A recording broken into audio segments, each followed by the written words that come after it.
Ferdinand de Saussure nasceu em 1857 em Genebra. Do grego e latim na universidade local, partiu para a linguística em Paris e alemão e línguas indo-europeias em Berlim e Leipzig. Apaixonado por linguagem em uma época onde haviam descoberto semelhanças linguísticas comuns entre o grego, o latim e o sânscrito. Oh, as línguas indo-europeias!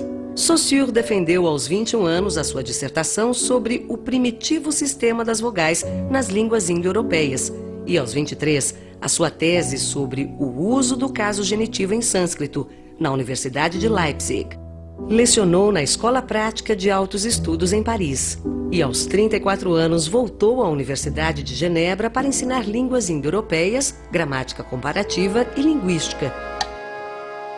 Morreu em 1913, aos 56 anos, e com um livro por escrever. Seus discípulos Charles Bailly e Albert Séché reuniram as anotações dos cursos que fizeram com Saussure e publicaram em 1916 o curso de Linguística Geral, obra fundadora da linguística moderna e base do estruturalismo adotado depois por Lévi-Strauss, Lacan, Foucault, entre outros. Semiologia vem do grego semeion, signo, a ciência que estuda os signos. Também chamada semiótica por Charles Peirce, meu colega americano. A linguística é uma parte da semiologia, a que estuda a linguagem humana. Signo funciona como um guardador de lugar de cada ideia dentro da língua. Faz a união do sentido com a imagem acústica. É como uma moeda. De um lado fica o significante, que é a imagem acústica e psíquica da palavra, o corpo da ideia. E do outro fica o significado, a alma da palavra, o conceito. Um não vive sem o outro.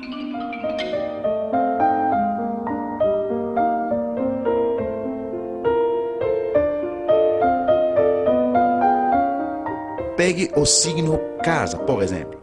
Quando você ouve ou lê o significante casa, se mais a mais s mais a, o corpo da palavra, na mesma hora vem à sua cabeça a ideia de abrigo, a alma da palavra.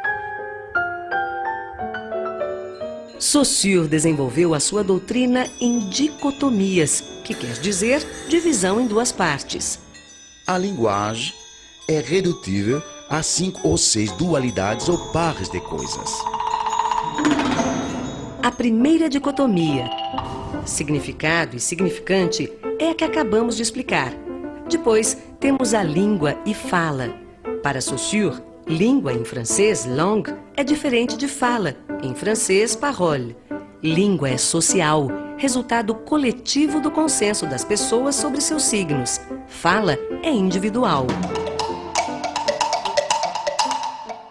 A língua é ampla, tesouro depositado pela prática da fala em todos os indivíduos pertencentes à mesma comunidade.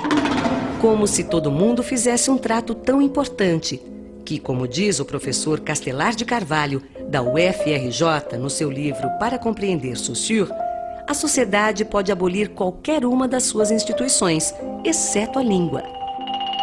A língua é exterior ao indivíduo, é um sistema homogêneo de signos que exprimem ideias, como um dicionário gigante.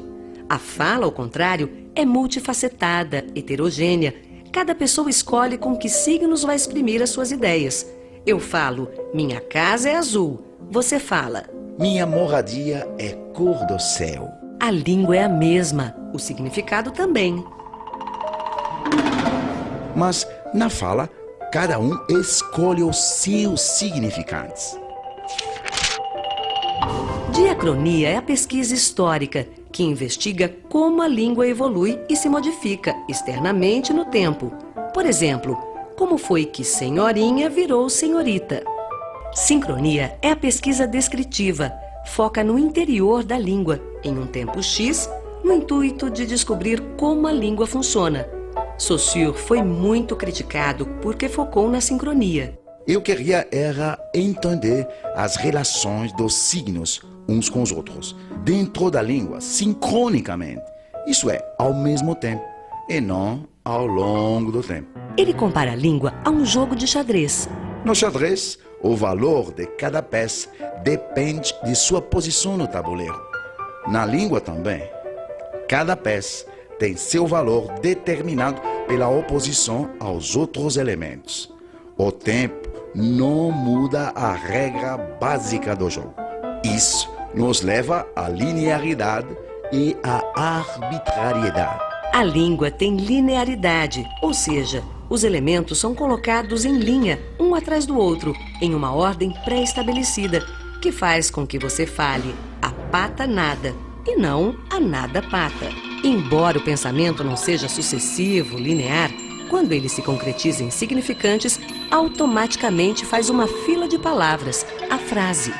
Seus elementos se apresentam um após o outro em cadeia.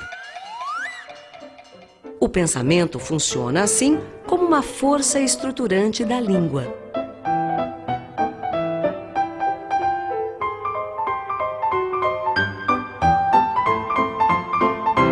Você se deu conta de que a maioria dos signos é arbitrária?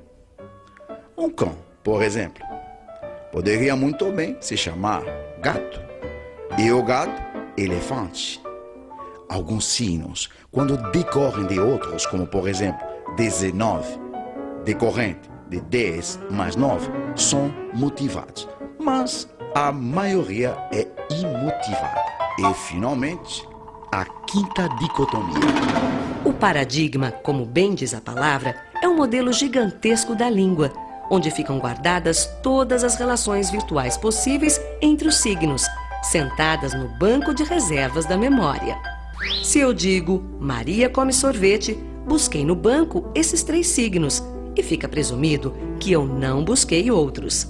Se busquei Maria, deixei lá no banco Vera, por exemplo. O paradigma me ajuda a escolher. O sintagma é a regra que hierarquiza os elementos na cadeia sintagmática, isto é, na frase. Um termo passa a ter valor em razão do seu contraste com o termo que vem antes e com o que vem depois. Por exemplo, a relação sintagmática não permite que eu troque aleatoriamente a ordem interna dos termos dessa frase. Para mavete, coria, messor. Fica incompreensível. A língua serve à comunicação. Maria ocupa um espaço em oposição a sorvete e a come. Oposição no sentido de posição oposta, de coexistência, bem entendido. Isso tudo tem a ver com a minha descoberta favorita, o princípio do valor. Um sistema linguístico é uma série de diferenças de sons, combinada com uma série de diferenças de ideias, regidas por um sistema de valores.